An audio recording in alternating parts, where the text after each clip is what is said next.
Hey, every morning, hey, everyone. It is Friday morning, April 17th.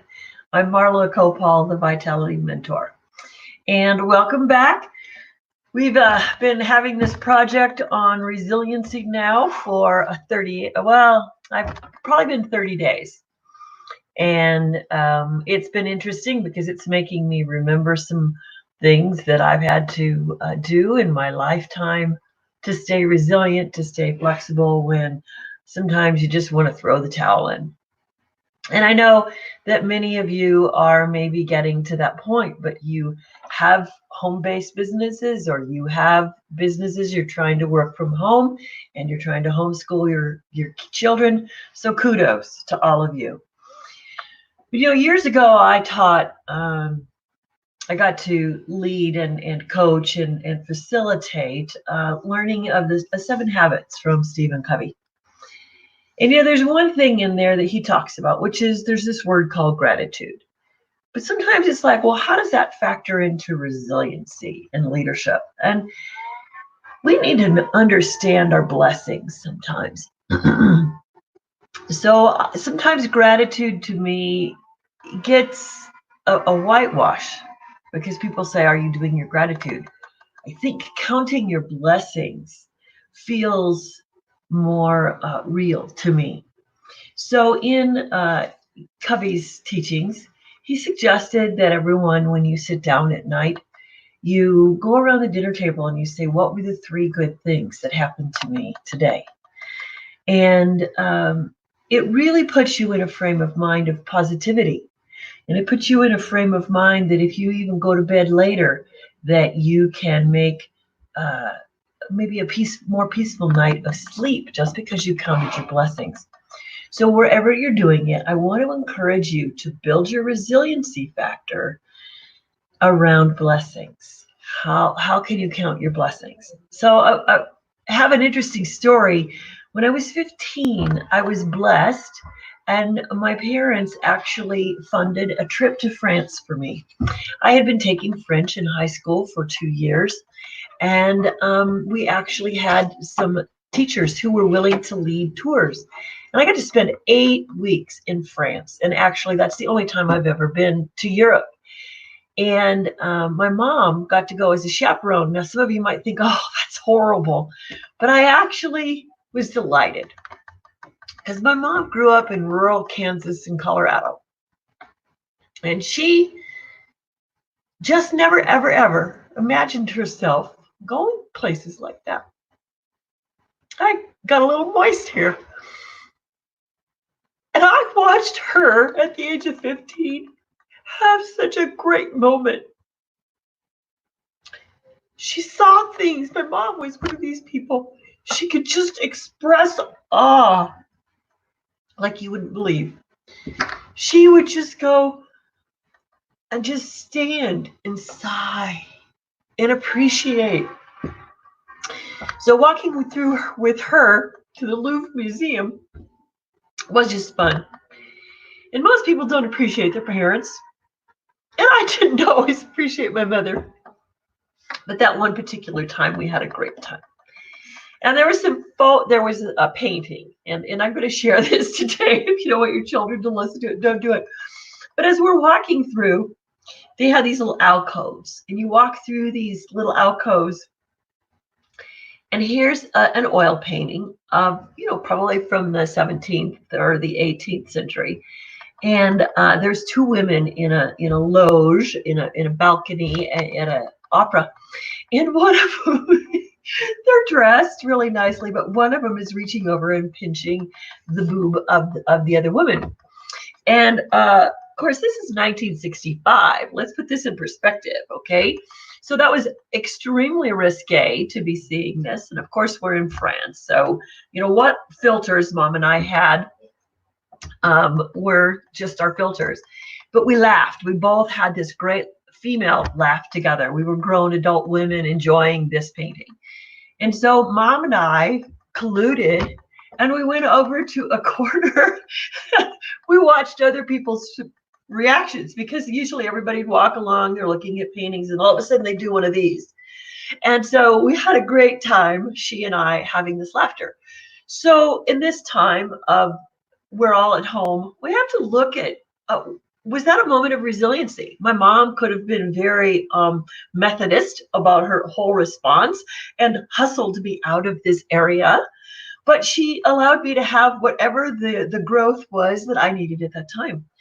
And so we had a great relationship on that trip. She stayed out of my space, but when I wanted my mom, she was there. And I have never appreciated a trip so much as that one. Well, so I was counting my blessings, and obviously I'm 71 now, so I remember that story because it was just so heartfelt, and it was a blessing and it's a memory.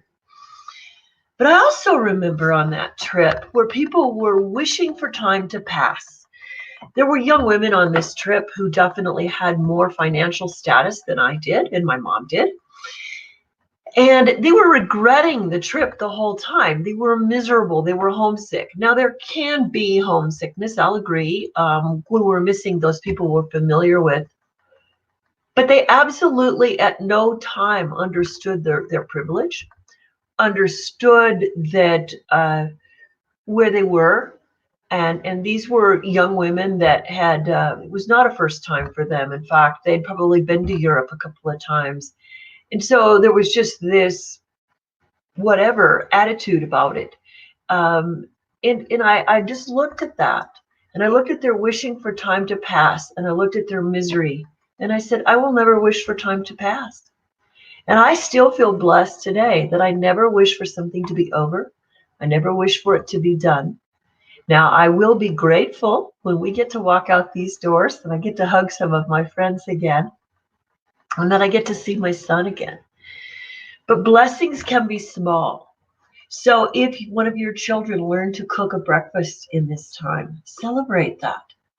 If one of you met someone new online that you never would have met as a friend, a peer, a future customer, or maybe they are your coach now because it's just you wouldn't have had the opportunity to sit still, find them, connect with them.